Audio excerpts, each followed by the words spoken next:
Hello, everyone, and welcome back to the Animation Appreciation Podcast. Today we'll be covering another episode of Hasbin Hotel.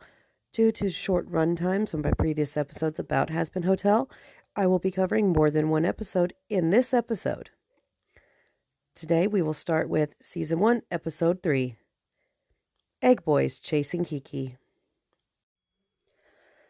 Carmilla's kids again, cute demon girl gunlords. Once again, we see Carmilla's kids, cute demon gunlord girls. Also, flipping people off can very much be the same as a wave, especially from Husk. Since Alistair is a deer demon, yes, this is cannibalism, part of why he's in hell, cannibalizing other humans. Also, his room is half bayou. He also has 2 radios on his shelf. Angel put an H in trusting to say thrusting. The very simplified, almost chibi forms of any main characters in the background is actually a really cute and good choice when it comes to showing them there, but not having to draw all their details for every frame when they're just in the background existing, being adorable. Such as when they're watching a little Nifty fall repeatedly. There's the cactus demon once again from the pilot. Carmilla's shoes are glowing. The static noises whenever Alistair is annoyed. Alistair touched the angel, then licked his finger to sample the taste. I still want to know what an angel tastes like. The posts around Velvet says, VoxTech. We now deliver instantly. VoxTech's instant delivery times between 10 to 100 business days. No legal promises are made. Notification. Behave with Vox emoji. Vox's selfie. Vox sent cash emoji. Good shot. Devil crying emoji. Social media overlord. They so bad it's good. Obsessed, can't look away. We love the V's! Popsicle V's. And yes, some of them are faulty, but they're still cute. There's a bad bitch. Val selfie. My baby doll XXX Val emoji.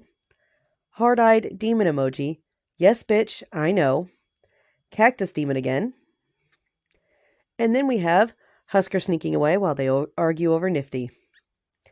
Carmilla's house is covered in angelic weapons, as she is the main one who gets her hands on angelic steel, like her shoes. That's all for that episode, so now let's go to Season 1, Episode 4, Masquerade. Here again, we see the demon who bought Angel Dust service from the pilot. The representation of a toxic relationship between Angel and Val shows more hidden nature that some relationships have, violent and dangerous in secret, while seemingly just fine whenever other people are around, such as when Charlie's around. Val's floppy feather was hand animated, and I love it. Here we also have Angel Dust's real name, Anthony. We hear his real voice for the first time here. In this episode, you can hear it drop down to Anthony from his persona, Angel Dust. I will be calling his real voice and personality Anthony and not Angel Dust for the remainder of the series. It's just a way to separate who he pretends to be versus who he is.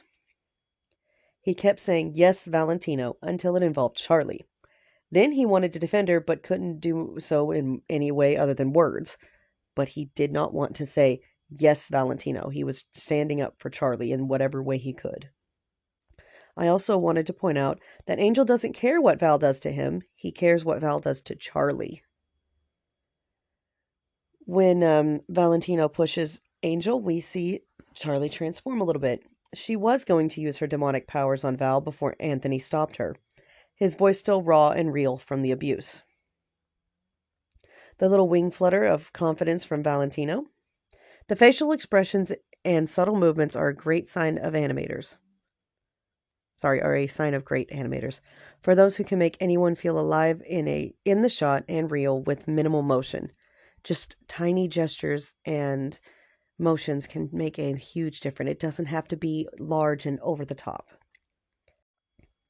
The difference in the shot where Charlie is looking at Angel versus not is very impressive. Small shifts can make a big difference. Even here you see a small shift in Angel's face that shows a totally different emotion. The lighting change again for the musical bit. Also, in that moment when Anthony looks down and Angel looks up, back to hiding behind his mask, and that shift is well done. When Val takes Angel's cigarette, it's giving off gray smoke. Val's is giving off red when he exhales back onto Angel. Angel also seems disoriented by this. It's implied that all of the V's have mind powers, like Vox with his obey commands. Val seems to be a smoke and saliva, which makes the moment he licks Charlie's arm even more unsettling. At the end of the song, you can see Val's saliva on Angel's lips. When not filming that night, he locks Angel in a room so he can't leave the studio, as we later learn that only in the studio can Val control Angel, which it seems like Angel was fine with sleeping with anyone during the song until it was Val, then he tried to run. We hear Anthony again when he gets mad at Husk. Also, there's evidence there that the freckles are actual eye spots, so he does in fact have 8 eyes like a spider since he is a spider demon.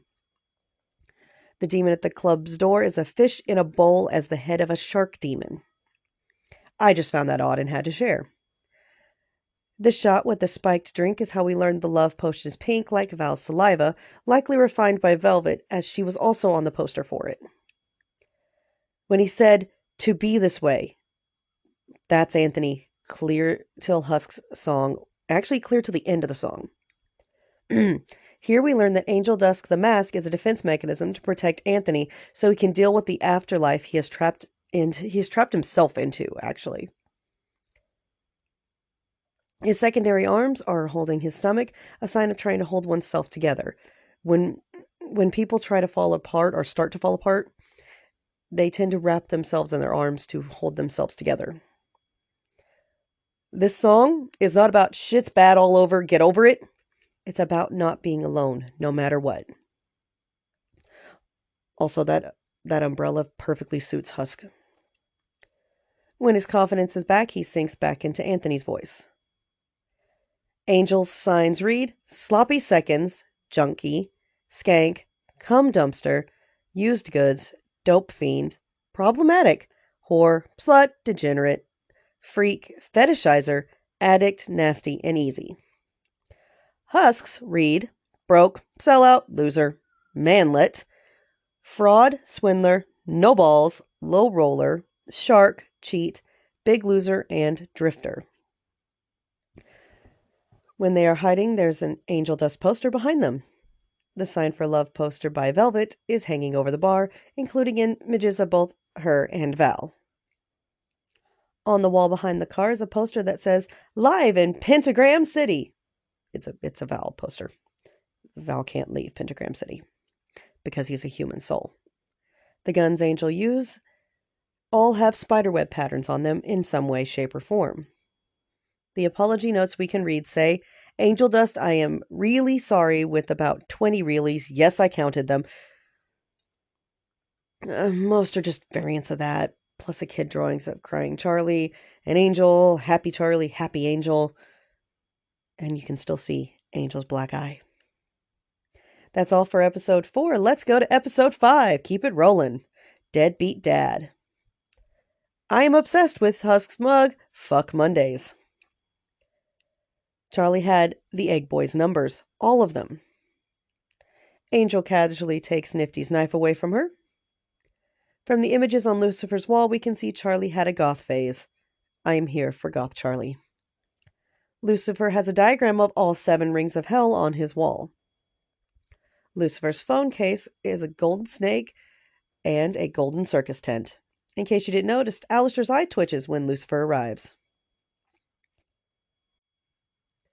Here is where we also learn that the cat's name is Kiki. And the 2 demons who played for Charlie in the pilot are named Razzle and Dazzle.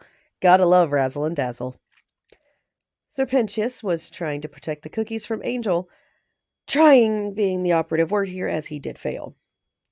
Every time Alistair treats Charlie like a child in front of her dad, he's not looking at Charlie, he's looking at Lucifer. The gold fiddle Lucifer plays is an old reference to a song, "The Devil Went Down to Georgia." I'd also like to point out he lost that violin battle in the song. The books Charlie has on her back are Stress, Leadership, and Responsibility, all of which were lifted by Alistair. On Mimsy's back is an M with a dollar under it, Memmon's logo. Not his seal, his logo. When Alistair is mad, his made-for-radio face glitches the whole screen, and that is our screen. not any screen in the actual series. The lighting changed during Alistair's anger. You can actually see Serpentius' war machine behind Lucifer while they're on the balcony. The tiny yellow shark attempting to help them break in is doing no help. Well, doing nothing is what I was trying to say. Angel protecting Nifty. Hellfather using portals to bond with their daughters as they sing to them. This is a reference to something that happened in Hell of a Boss when Stolas opened a portal to the stars and took Octavia through, also holding her as they flew through space. In this case, they just fly through a tent, and I don't know what realm, but it's really nice. And it just seems to be a thing with Vivsy for dads to use portals. Tiny Hellcrown. Serpentius crying during more than anything. And that's all I have for episode 5. You're starting to see why on earth I started doing these multiple episodes at a time. So, I'm going to stop here and I'm going to go ahead and record the rest, but I'm just going to stop for this one episode. Thank you, and thank you for listening, and always remember, if it's animated, someone did it on purpose.